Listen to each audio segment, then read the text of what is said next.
In the program, she's an associate professor of language literacy and TESOL at the University of Canberra, Australia. I think she's traveled the farthest.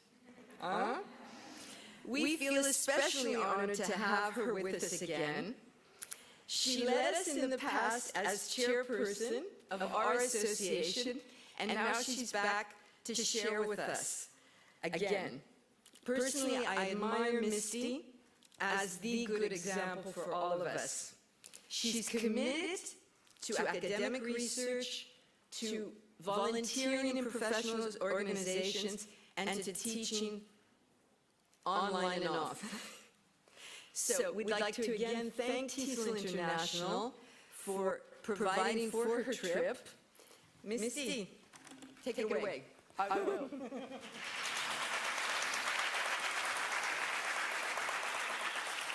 Can you hear me?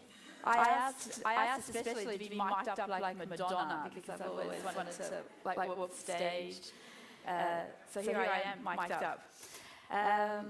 Thank you very much, Suzanne, for having me.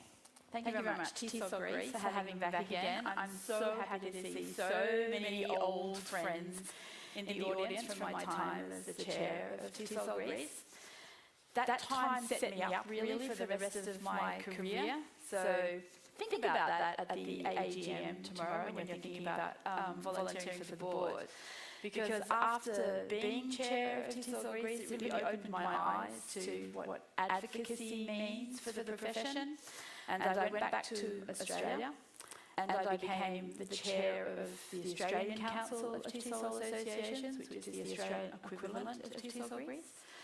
And then from there, I became a member of the board of directors of TESOL International.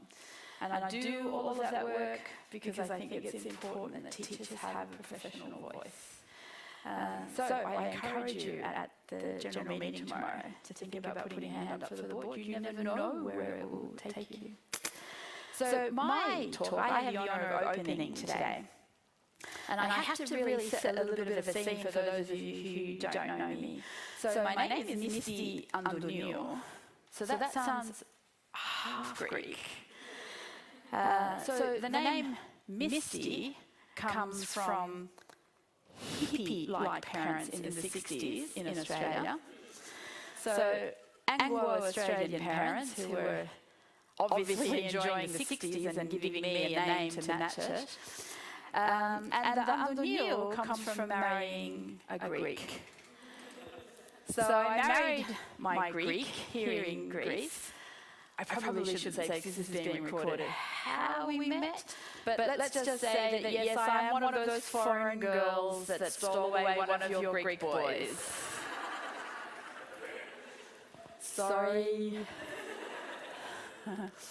So we lived for a lot of years in Greece, and so I speak Greek, and two of my children were born here, and my eldest did most of her school here. So she was born in Australia, but she did most of her schooling here in Greece. So this is where I'm going to set the scene. So my eldest was 9 years old when we came back to live in Greece. So I married my Greek husband here, we went to Australia, we came back, we left, we came back, we did that whole Greek thing. And so my daughter was in year 4, she was 9 years old when we came back here. And despite being a native English speaker, she could never get equal C in English, ever. So she couldn't get an A grade in English, ever. Despite, I have to say, being able to speak English when her classmates couldn't. But she could never get full grades because her spelling was very bad. So even though she was a native English speaker, when it came to orthographia, or for the non-Greeks in the audience, spelling, she couldn't manage it. And what I noticed was that she was never taught it.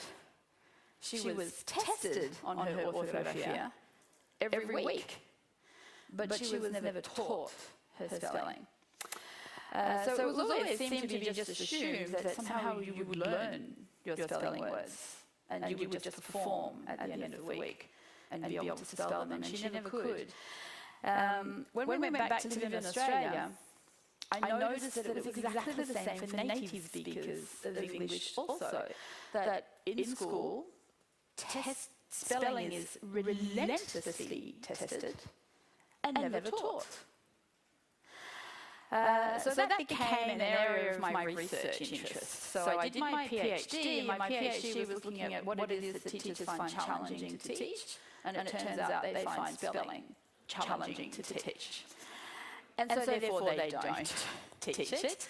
They simply send words home and hope that the parents spend a bit of time writing out words over and over and over again. And that seems such a wasted opportunity, because there's so much you can learn about words besides trying to get the letters in the right order in a test every week. Hence, this talk is going to be about spelling. But how does spelling fit into a revolution?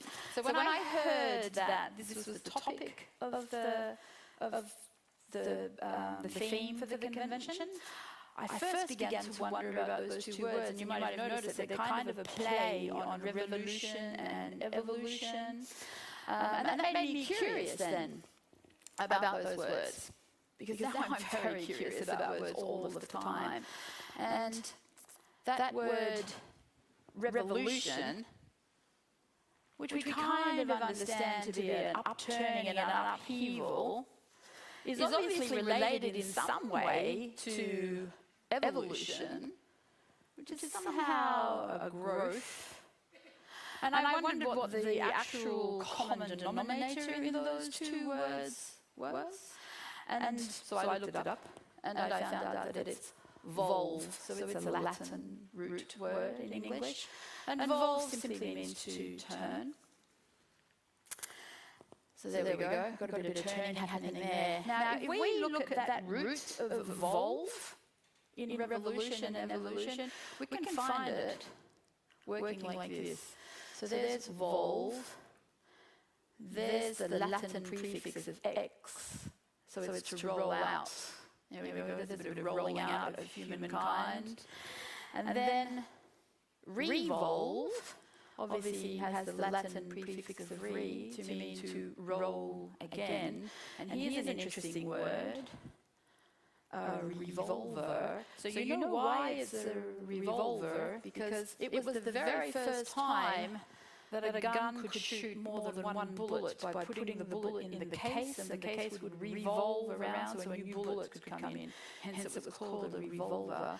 So there's two old versions from that base word volve, and here's a new version. You might know this car.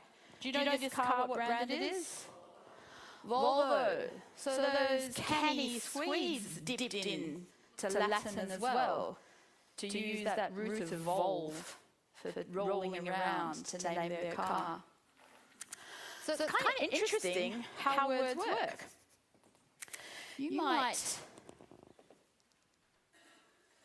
So what I think we can do is start the revolution around spelling, because I definitely think we need a revolution around spelling. We have to stop that notion of send words home with children, test them 1 week later. We need a revolution around spelling. So I think the revolution might be looking at the evolution of words.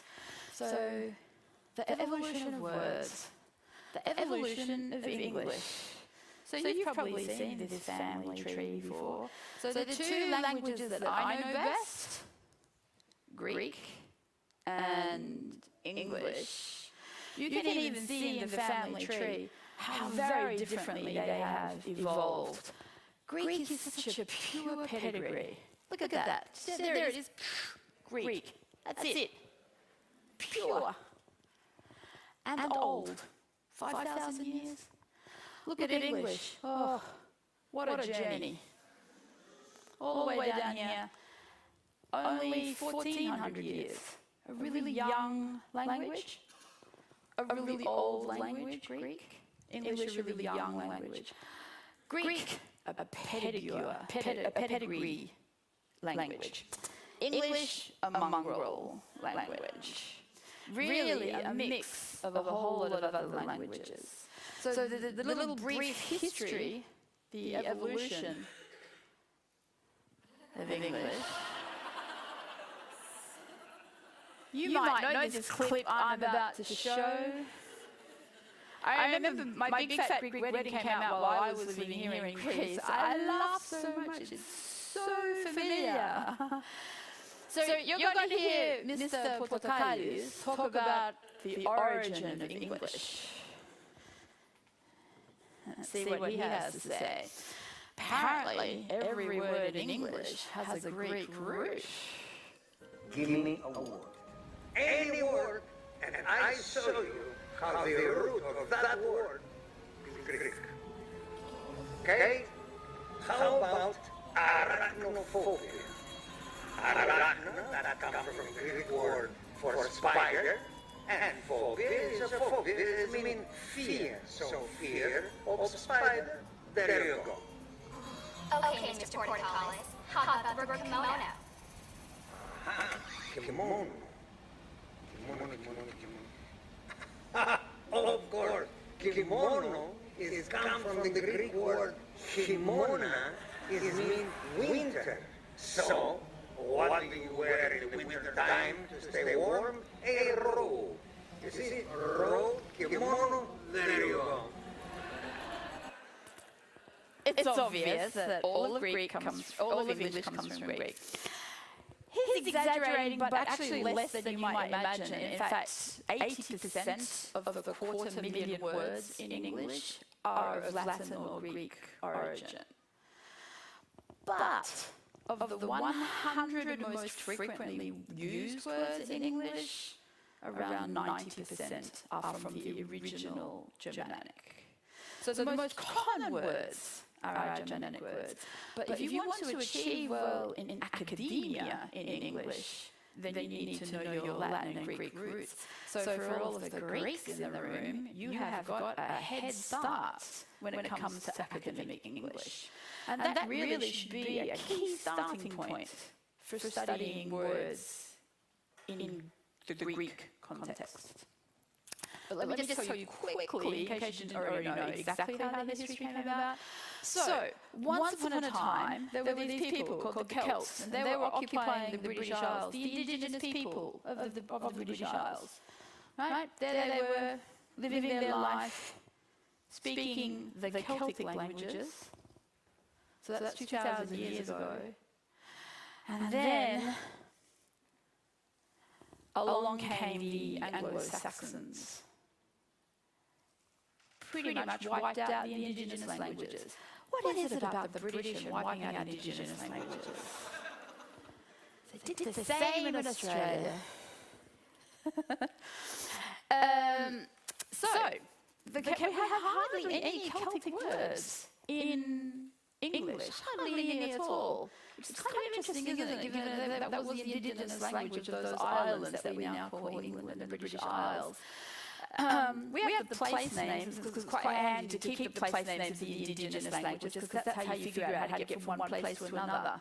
If you give the place your own name in your own language, the natives can't answer you when you say, oh, where's Dublin? They're like, oh, I don't know what you're talking about if you don't use the local language. And then there's one very famous word that came across from the Celtic. And that was whiskey. Obviously, they didn't have whiskey, and they quite liked what they found, and they asked, what do you call this? Actually, the Celtic word means beautiful water. So here we were, the Anglo-Saxons, it's 450 AD, so this is really the beginning of English, 450 AD. So you can see what a baby language it is compared to Greek, for example. Along they came, those Anglo-Saxons and a few Jutes as well. And that was the beginning. But 400 years later, down came the Vikings. So they invaded, violent invasion. So it's no surprise that some of the new words that came into the English language were things like murder, kill, rape. It was kind of the pastime of the Vikings, and that's how they brought those words into the language. But it wasn't just that vocab that they brought in, they radically changed the grammar of English. So if you think English has a reasonably easy grammar, and it does compared to a lot of languages, then we can thank the Vikings for that. They got rid of all the conjugations on the ends of our verbs, and almost all of our verbs are now adjectives and now nouns. You still have them in Greek, but we got rid of them back when the Vikings came in. And we had a lot of these words introduced to us, so these are Viking words, so they came in later. Then, 1066, the biggest radical change for the English language. It was when the French came, and really that's when English became a hybrid French-German language, which is really what it is today. A hybrid French-German language. In they came, and they brought in all the things that those English didn't have. So new forms of ruling the country needed new words. New ways of talking about culture needed new words. And so all of these new words came into the language from French. They also brought in the same words. So we already had a word in English, but we used the French word as well. But instead of dumping the English word, we're like, how about we use both of them, but with a fine nuance in meaning? And hence we drive crazy children today as a result of these fine nuances in meaning. So what is the difference then between things like ask and demand? And what's the difference between start and commits? And what the difference is, the French came and brought in the second word. That's the difference. And words like pig and pork. So you can imagine back then, the Anglo-Saxons, they had pig, and pig was a fine word. And there it was that little pig out there in the field. It was out there in the field, and it was a pig. It got killed and got brought into the table and sat on the plate, and it was still a pig. But the French came along and they said, we call this a pork, not a pig. Like, okay, how about we say pork when it's been cooked and put on a plate? Fair enough. So we took both words. Suddenly, the vocabulary of English doubled, tripled, became enormous as words started to do two jobs, fine nuances in meaning. Then came the Renaissance. And this is where Mr. Portocalis comes in. Because this is really when, in the Renaissance, when we have a time of new learning, of science, of new inventions, suddenly you need new words. How will you describe this new thing that you've discovered? And where did they all look to? They all look to the classics.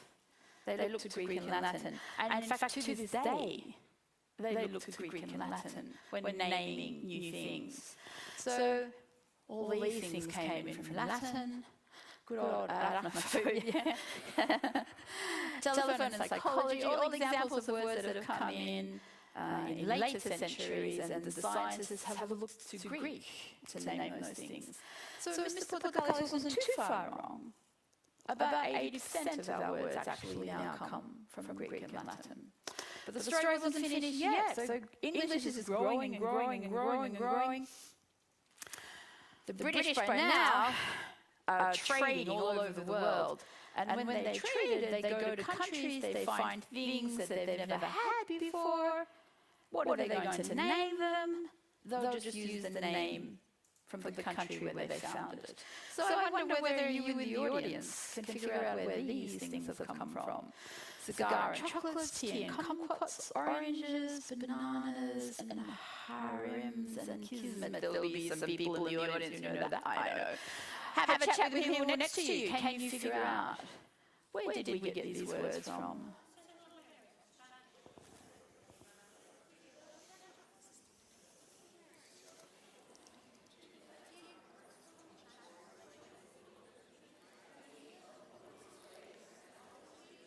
As the British went off and found all these exotic things in other countries, cigars and chocolate from where? Yes, the Mayans and the Aztecs from Mexico and Central America. Tea and kumquats, China, well done. Oranges.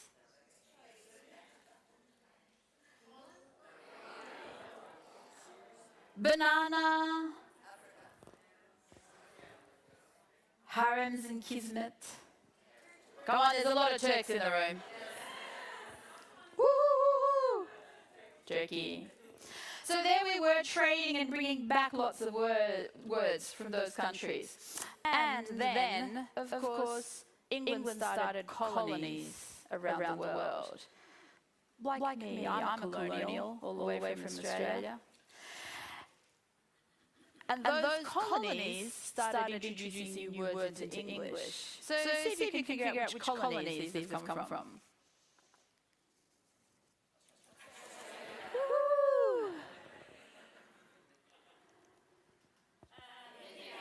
Yes. North America, Canada. The Canadian Indians.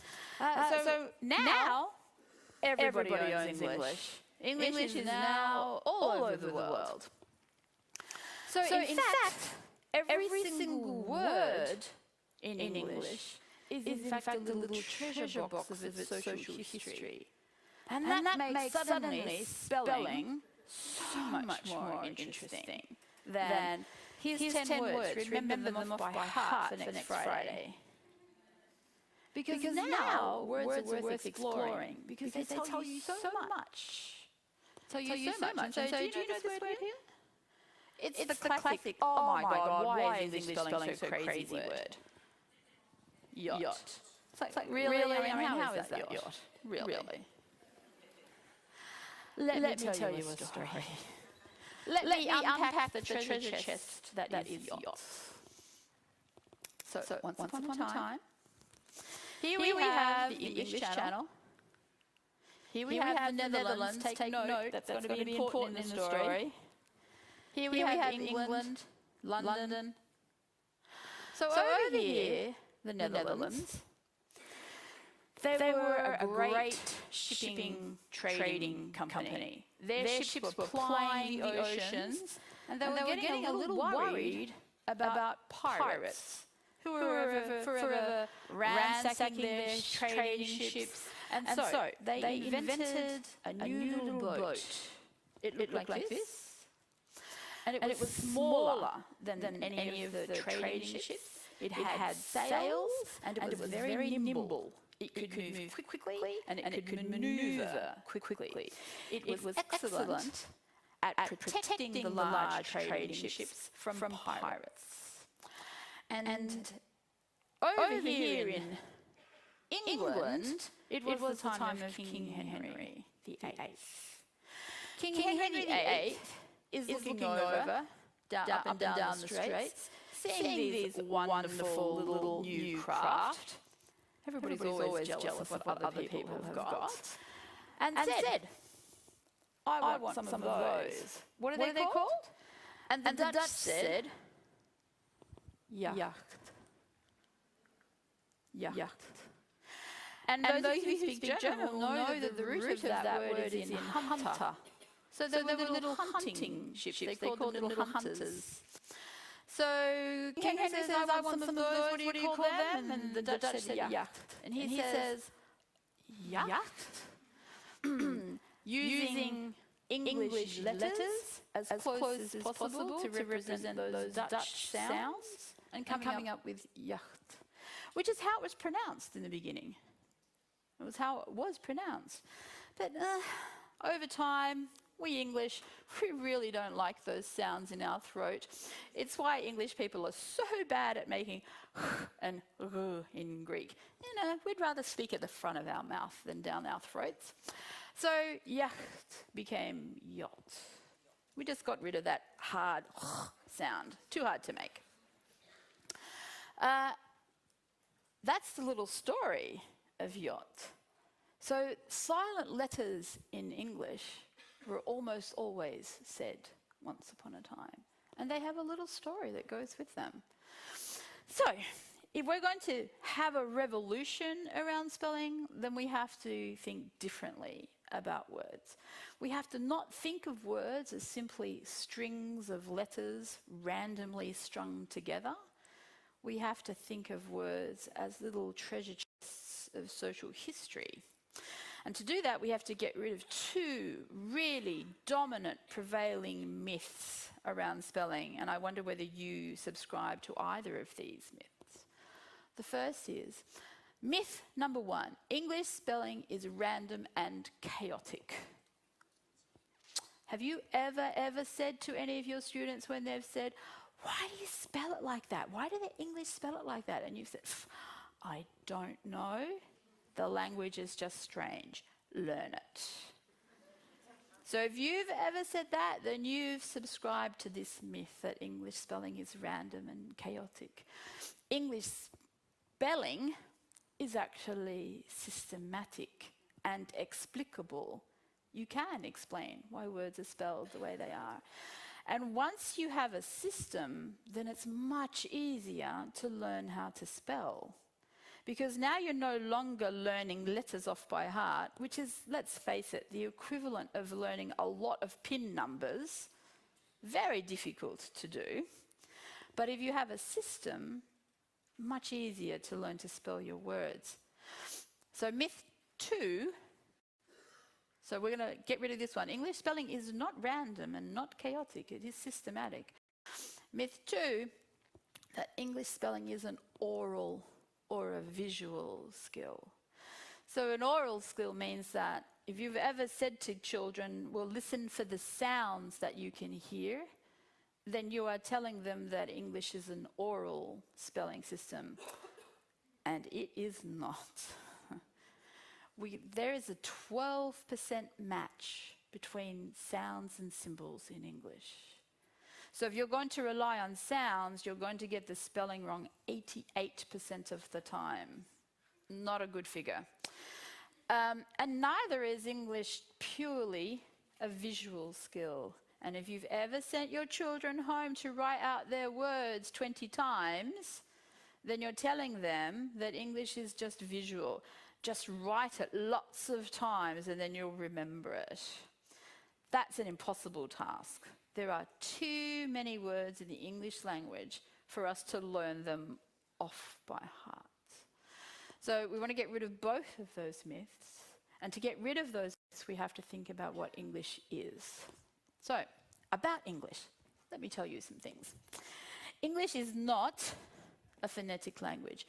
Greek, bless her soul, is almost a phonetic language, making it so much easier for me when I was learning it.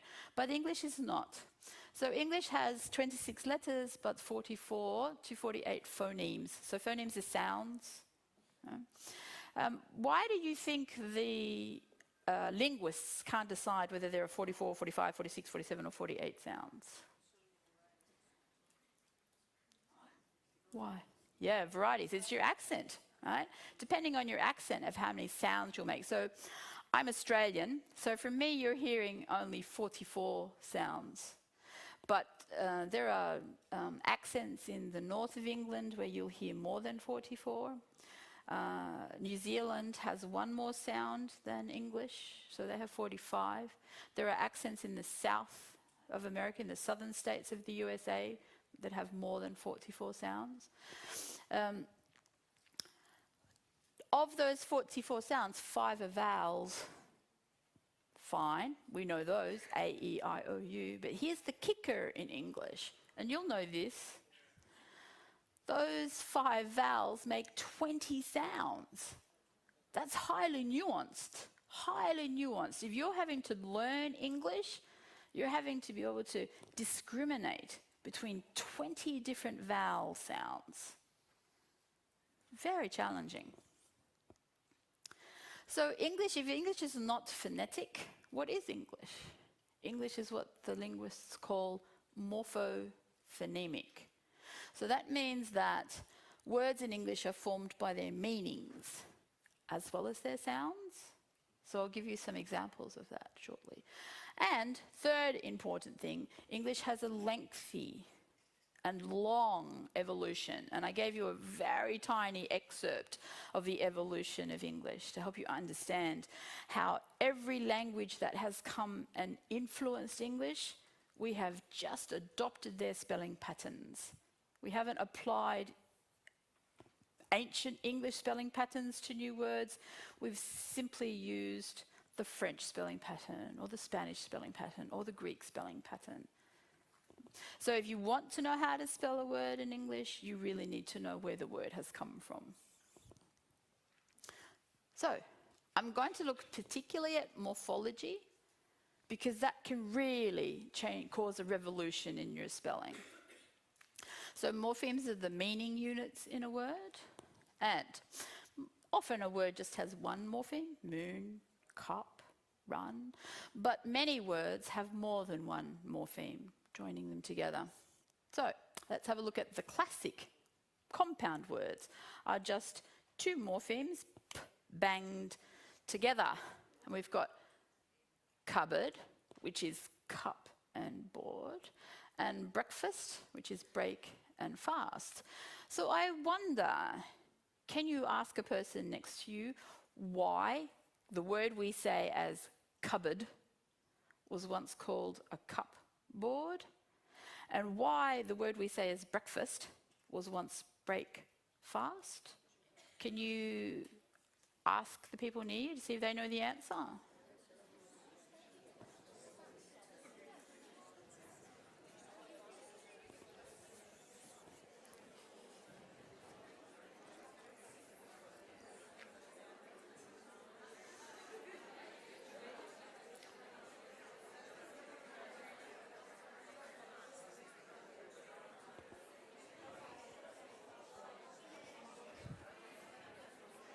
So I figure people probably knew breakfast, so what is breakfast? Why is breakfast made of break and fast? You stop your fast, which was meant all night you didn't eat, hopefully, and you break your fast in the morning by eating something. Can you see how when you break up the word into its morphemes, you are often given more clues to its spelling? Because often children spell breakfast the way they can hear it, with a B-R-E-K. And what about cupboard? Yeah, a board that you kept cups on. Think back in social history time. Think back to the days before we had houses that had all of these rooms in them. And our houses were simply one room. And our furniture was simply a board that you put your cups on. And then times changed. We added more rooms. We covered up our cups behind doors. But the word reminds us of that history. The word tells us that social history of being a cupboard. The morphology steps in to help us when the phonology fails us. Because if we try to spell cupboard the way we hear it, we are bound to get it wrong. C-U-B-B-I-D, cupboard. You need the morphemes and the history to take you back to the cupboard. So those are cupboard and breakfast are examples of base words joining together. So base words are one kind of morpheme, but another kind of morpheme is the affix. And we love affixes in English. So we have lots of them. We have prefixes, which go at the beginning, and there are about 80 prefixes in English. They generally change the meaning of a base word. We have about 100 suffixes. So they go on the end of a word, and they mostly change the word class. So prefixes mostly change meaning, and suffixes mostly change word class. That's useful in itself to know, but if you unpack the most common prefixes and suffixes, then you're not only teaching your children spelling, but you are building vocabulary so that they can apply those strategies across to many other words. So I'm going to give you a word here, magician, which seems somehow impossible to spell when you just say magician, because it seems to have sh in it, magician. But when you unpack its morphemes, you have magic, and then you have a suffix on the end, ian. And that ian is doing something really important, because ian is changing something into someone who does that thing. And it works for electrician and physician and clinician and musician. So all of these base words that end in an IC, just add Ian. And then you've got a person who does that base word. So the phonology of those words is very unhelpful in spelling. It's very unhelpful to hear mathematician. But to unpack it back into its base words, mathematic and Ian, the suffix, then you have much more likelihood of getting the spelling right. So now I'm going to give you this word, and it's your job in the audience to figure out its prefixes, its base words, its suffixes. How are you going to go? You not only have to find them, you have to tell me what they mean.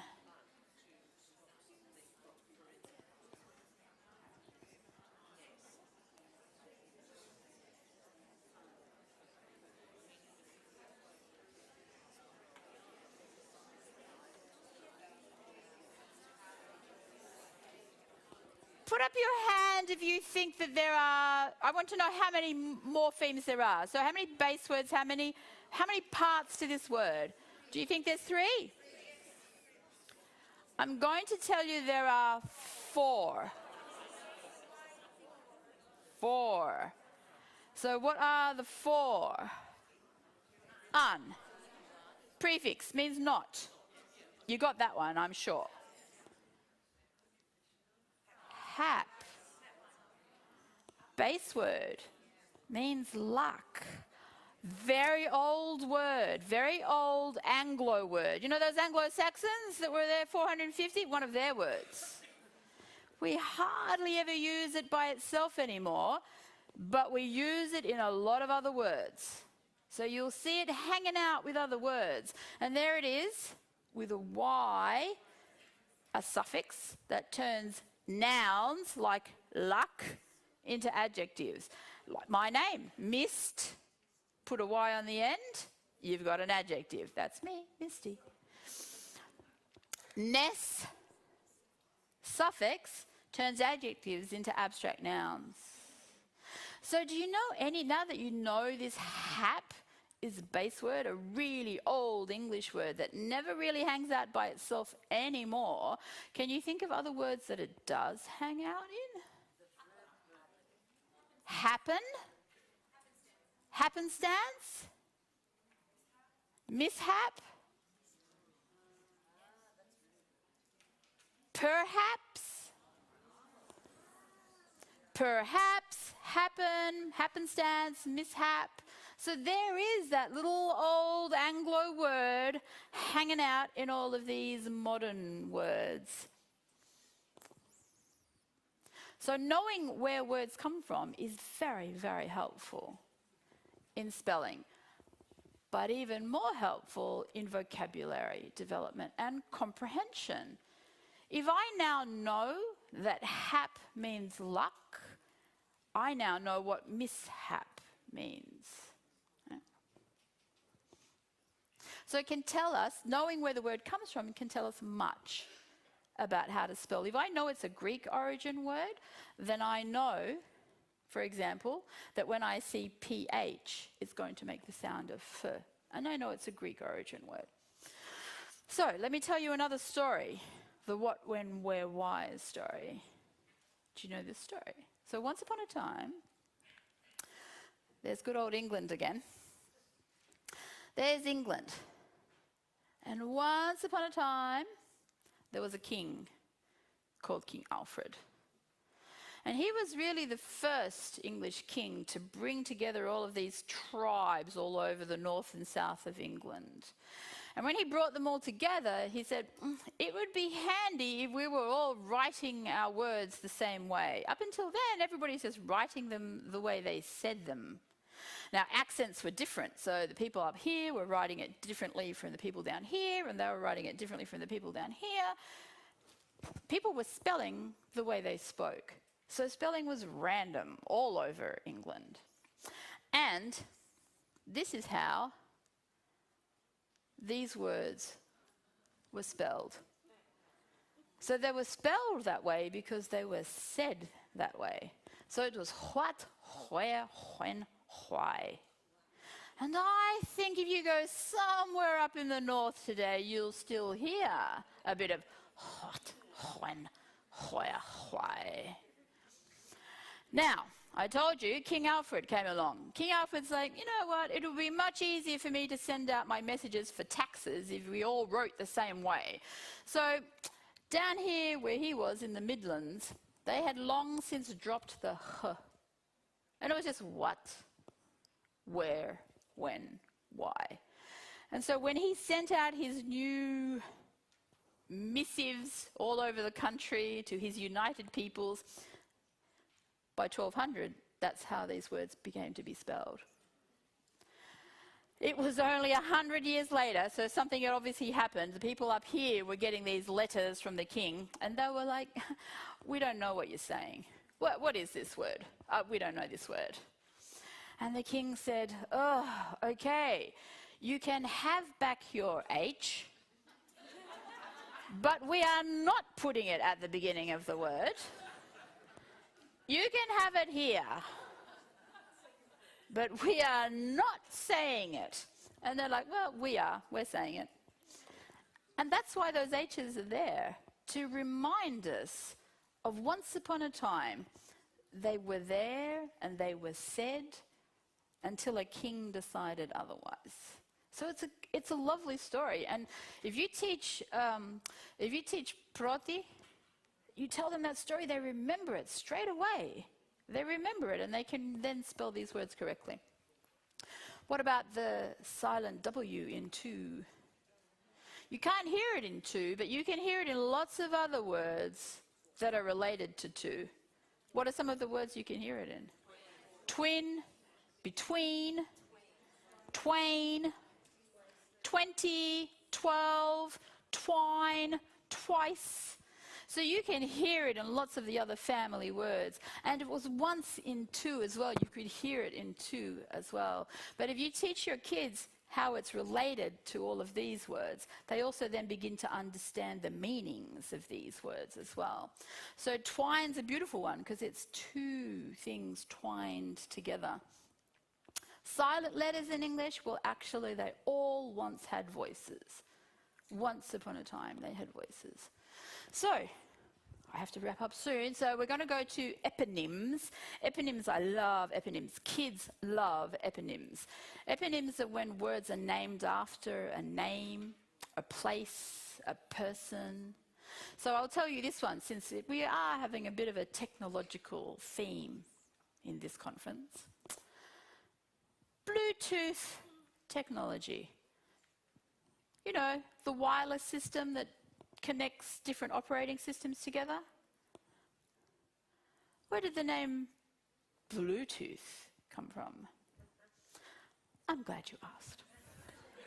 So, once upon a time, let's go back in history, there was a king, a Viking king. And you can't see it in this photo, in this drawing. His name was King Harold. And if he opened up his mouth, but I think he's embarrassed, he had a rotten tooth. And hence he became King Harold the Bluetooth, was how he was known, with his rotten tooth at the beginning there.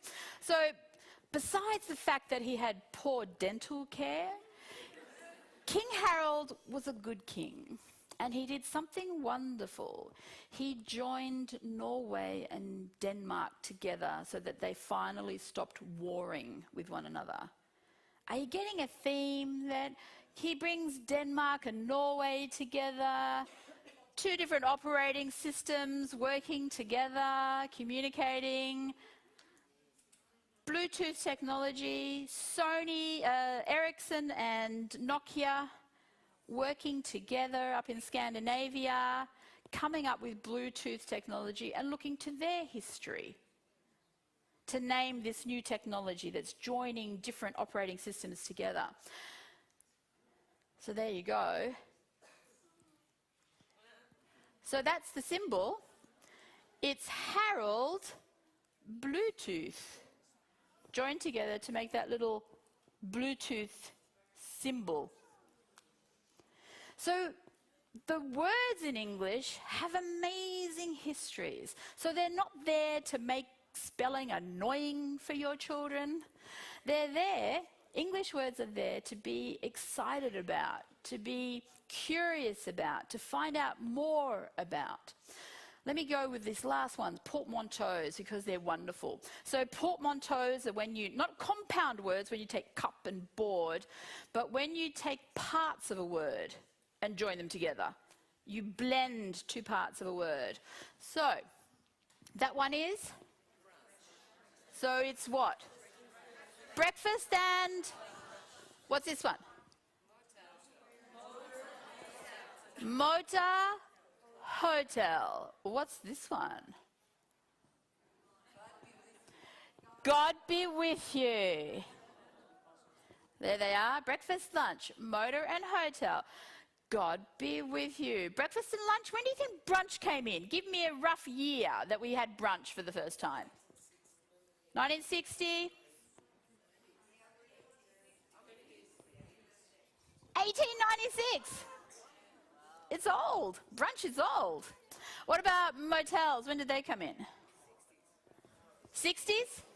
So close, close, close, close. 1925, the first time we kind of had cars and had needed somewhere to stay. Right? God be with you. Very old, yeah, very close. 1590, possibly the oldest portmanteau in the English language. And then perhaps one of the newest portmanteaus. I'm going to show a picture of them. They're currently in Mytilene, I hear.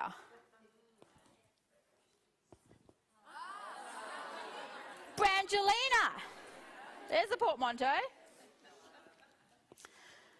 Yeah, I heard they're on Mytilene. So, let's start a revolution with spelling. Number one, let's start teaching it. Number two, let's get excited about it. And if we do that, if we turn orthographia, or spelling, into an exciting exploration of words, how words work, what's the payback of such a revolution? What do we get from such a revolution? I think we get improved spelling. Woohoo, that'd be good. Improved vocabulary. Because in fact, kids are learning how to apply these things to other words. They're building their vocabularies. And when you have a good vocabulary, so do you know what the best predictor of success in literacy is? The size of your vocabulary. So with a big vocab, you're going to get improved writing, improved reading comprehension, improved student engagement, because who doesn't love a story? And most of all, more fun for you. Thank you for listening.